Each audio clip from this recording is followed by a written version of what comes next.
जिंदगी का सफर सुहाना हो, इसके लिए सावधान रहना जरूरी है। रोजमर्रा की आपाधापी में कुछ देर बैठकर सोचना समझना भी जरूरी है कि आपके आसपास क्या हो रहा है और जो कुछ हो रहा है उससे हमारी जिंदगी, हमारा परिवार कैसे प्रभावित हो सकता है।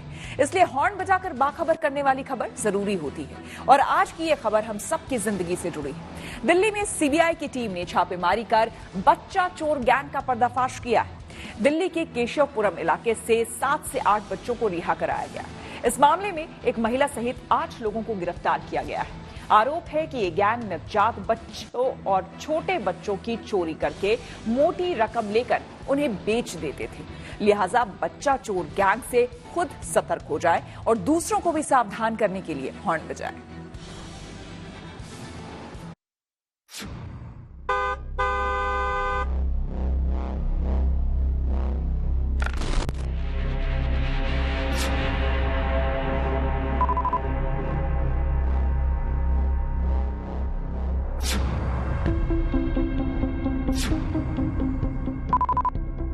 दिल्ली में मासूमों की सौदेबाजी को लेकर सीबीआई ने एक बड़े गिरोह का पर्दाफाश किया है।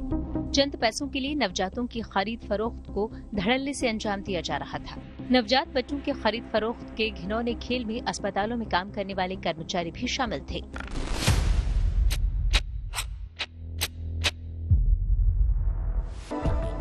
दिल्ली के केशवपुरम इलाके में उस वक्त सनसनी मच गई जब सीबीआई और पुलिस की टीम एक घर में छापा मारने पहुंची। 2 दिनों तक चली रेड के बाद सीबीआई ने ह्यूमन ट्रैफिकिंग रैकेट का भंडाफोड़ करते हुए 8 नवजात बच्चों को रेस्क्यू किया।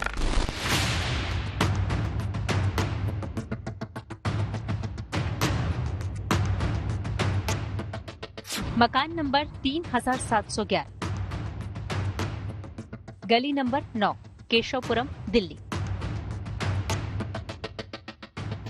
दिल्ली के केशवपुरम इलाके का ये वही मकान है जहां से सीबीआई की टीम ने एक महिला को गिरफ्तार किया। बताया जा रहा है कि अस्पताल से बच्चा चोरी कर उन्हें बेच दिया जाता था। इस वक्त हम लोग मौजूद हैं दिल्ली के केशवपुरम इलाके में। नॉर्थ वेस्ट दिल्ली का ये इलाका है और जो आप चौथी मंजिल देख रहे हैं इस मकान का, इस चौथी मंजिल पर बताया जा रहा है कि एक महिला किराए पर रहती थी जिसका एक बेटा और बेटी भी थी जिनकी उम्र तकरीबन 18 से 19 साल थी। सीबीआई की टीम यहां पर शुक्रवार शाम तकरीबन 7 बजे के आसपास पहुंची है और पूरी रात यहां पर छापेमारी चली है और सुबह जब सीबीआई की टीम 7 बजे करीब निकली तो अपने साथ वो महिला को भी ले गई। आरोपी महिला अपने 2 बच्चों के साथ यहाँ किराए पर रहती थी, लेकिन महिला ने मकान मालिक से कह रखा था कि वो प्राइवेट नौकरी करती है। कोई बच्चा इन्होंने उठाया, ये मिली इन्फॉर्मेशन, रास्ते में पकड़े गए, ये बच्चा लेके आए। अच्छा, ये पता लगा हमने तो इनको लास्ट ईयर अगस्त में दिया था। अब 11 महीने होने में भी 2-3 महीने बाकी है। ये कहते हैं इनका ब्रदर, मिसेज और क्या कहते हैं बेटी और बेटा। कुछ काम हम बताया था, वैसे क्या काम करते हैं? हाँ, जॉब करते हैं, प्राइवेट जॉब करते हैं। हैरानी की बात यह है कि इसमें एक नवजात की उम्र महज 36 घंटे है जबकि दूसरी की उम्र 15 दिन है। अब सीबीआई बरामद बच्चों का डिटेल्स खंगाल रही है। इन बच्चों का कहां से और कैसे अपहरण हुआ, इसको लेकर पूछताछ की जा रही है। इस मामले में सीबीआई ने अस्पताल के वार्ड बॉय और स्टाफ कर्मचारियों समेत 7 लोगों को गिरफ्तार किया है। पिछले दिनों दिल्ली के अस्पतालों से बच्चों के गायब होने की जानकारी मिली थी। इसके बाद जांच एजेंसी को बच्चों के खरीद फरोख्त किए जाने की सूचना मिली, जिसके बाद सीबीआई ने ये छापेमारी की। राजधानी दिल्ली में देश के कई बड़े अस्पताल हैं। इसके अलावा सैकड़ों ऐसे अस्पताल भी हैं जहां डिलीवरी की सुविधा है।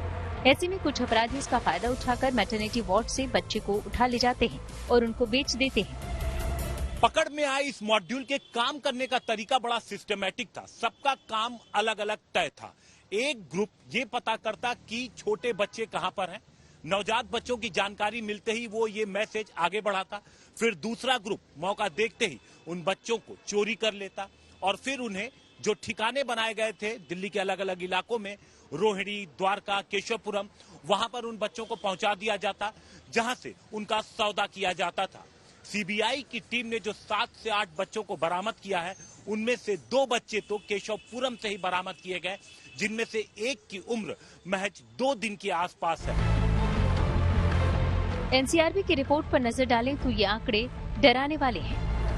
साल 2021 में कुल 73,535 बच्चे गायब हुए। वहीं साल 2020 में 59,262 बच्चों के गायब होने के मामले दर्ज हुए, जबकि साल 2019 में 73,138, साल 2018 में 67,134 और साल 2017 में 63,349 बच्चे गायब हो गए। अगर साल 2021 की बात करें तो इन राज्यों में सबसे ज्यादा बच्चे गायब हुए।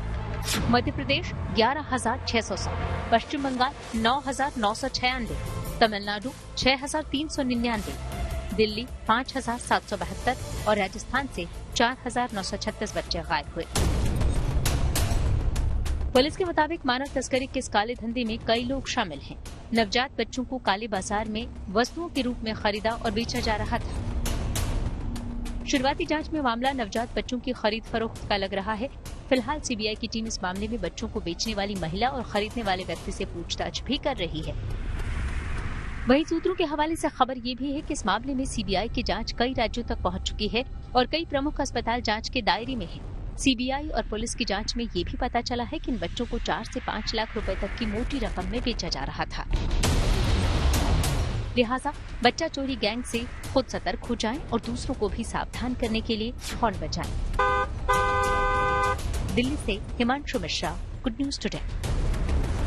हम सबकी जिंदगी से जुड़ी हुई एक और खबर। वाराणसी की क्राइम ब्रांच ने एक बड़े साइबर फ्रॉड गैंग का पर्दाफाश किया। साइबर ठग ने एक रिटायर्ड महिला टीचर को गिरफ्तारी का डर दिखाकर 3.5 करोड़ रुपए ऐंठ लिए। वहीं गुरुग्राम में आपको बता दें, पुलिस ने 4 साइबर जालसाजों को गिरफ्तार किया है। ये ठग खुद को जान पहचान वाला बताकर लोगों को कॉल करते थे और बाद में उनका अकाउंट साफ कर देते थे।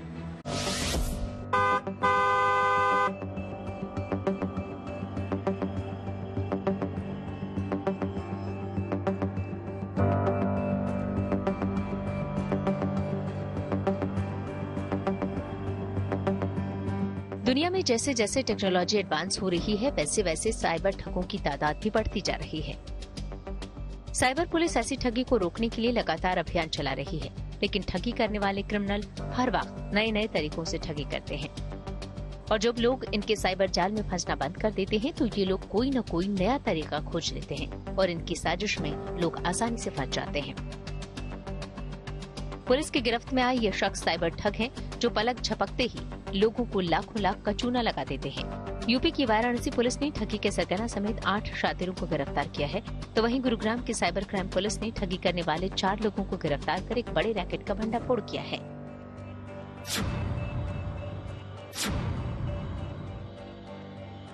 वाराणसी क्राइम ब्रांच पुलिस की गिरफ्त में आए ये ठग बेहद शातिर किस्म के हैं। बीते 8 मार्च को अमलताश अपार्टमेंट में रहने वाली रिटायर्ड टीचर शंपा रक्षित को गिरफ्तारी का डर दिखाकर साइबर ठगों ने उनसे 3 करोड़ 55 लाख रुपए 2 अलग अलग बैंक खातों में ट्रांसफर करवा लिया। जब इसकी जानकारी पुलिस को मिली तो साइबर क्राइम थाना में मुकदमा दर्ज करके मामले की जांच शुरू की गई। साइबर ठग रुपयों को तेजी से एक से दूसरे अकाउंट में ट्रांसफर कर रही थी। वहीं पुलिस टीम साइबर और सर्विलांस के जरिए लगातार इन ठगों पर बारीकी से नजर रख रही थी। पुलिस के मुताबिक पकड़े गए 8 साइबर ठगों में 2 चार्टर्ड अकाउंटेंट हैं, जो काले धन को सफेद करने का काम करते थे और पुलिस इनके पूरे नेटवर्क को खंगाल रही है। इसमें 3,70,000 की रिकवरी हुई है इन लोगों से और 6 मोबाइल फ़ोन हैं, जिसमें ये पाया गया है कि ये लोग जो है बाहर का सिम इस्तेमाल करते थे और सिर्फ व्हाट्सएप पे कॉलिंग करते थे और जो बड़ा अमाउंट था उसके छोटे छोटे अमाउंट में इसको टुकड़ों में तोड़ के मल्टीपल लेयरिंग करते थे, जिससे कि पकड़ने में दिक्कत हो कि ये पैसा ब्लैक है या वाइट। पुलिस की गिरफ्त में आए सरफराज आलम आईसीआईसी बैंक लखनऊ में रीजनल हेड और नुरुल हुदा एचडीएफसी बैंक लखनऊ में कैशियर था। ये दोनों साइबर ठगों की मदद बैंक से रुपए निकालने में कर रहे थे। इस आपराधिक गतिविधि में बहुत सारे अलग अलग राज्यों में नोड्स बने हुए हैं और वो आपस में कनेक्टेड हैं। उसी के माध्यम से ये मेनली व्हाट्सएप पर कॉलिंग के थ्रू जो है अपना जो है आपराधिक जो गतिविधि है उसको जारी रखे हुए हैं। इनका अब तक आपराधिक इतिहास क्या रहा है और अलग अलग राज्यों में कौन कौन इनके जो लोग हैं, जो सहयोगी हैं, जब तक नहीं पकड़े गए हैं उसके बारे में जो है छानबीन चल रही है।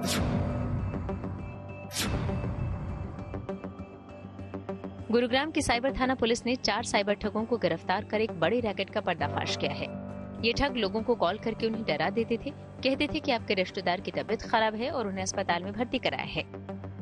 इलाज के लिए कुछ पैसे कम पड़ रहे हैं, लिहाजा कॉल किए नंबर पर पैसे भेज दो। और जैसे ही कोई पैसे ट्रांसफर करता, उसका बैंक अकाउंट मिनट भर में खाली हो जाता। पुलिस के मुताबिक ये ठग 100 से ज्यादा वारदात को अंजाम दे चुके हैं। ये सभी लोग लोगों से जानकार बनकर, उनके परिचित बनकर, उनसे कभी उनके जानकार का एक्सीडेंट के तौर पर या किसी विभिन्न कार्यों से उनसे पैसे लेते थे और ऐसे इन्होंने देश भर में कई लोगों के साथ ठगी कर चुके हैं। ऐसे में सवाल है कि साइबर ठग लोगों से ठगी करने के लिए किन तरीकों का इस्तेमाल करते हैं और अब तक ऐसे कितने मामले दर्ज किए गए हैं। निवेश के नाम पर सबसे ज्यादा साइबर ठगी के 1.59 लाख मामले दर्ज किए गए हैं। इसमें निवेश का भरोसा दिलाकर ठगी होती है। इसे ठग म्यांमार और कंबोडिया से भी ऑपरेट कर रहे हैं। दूसरे नंबर पर लोन ऐप के जरिए ठगी के 85,000 मामले दर्ज हुए हैं। तीसरे नंबर पर कस्टमर केयर के नाम पर होने वाली ठगी है, जिसके 43,000 मामले हैं। चौथे नंबर पर टेक ओवर यानी नकली पहचान दिखाकर ठगी के मामले हैं, जिसमें किसी के फोटो का इस्तेमाल करके ठगी की जाती है। इसके 38,000 मामले दर्ज हुए हैं। पांचवें नंबर पर सेक्सटॉर्शन के 19,000 केस हैं। हालांकि ये केस ज्यादा हो सकते हैं, क्योंकि हर मामले में लोग रिपोर्ट दर्ज नहीं कराते हैं।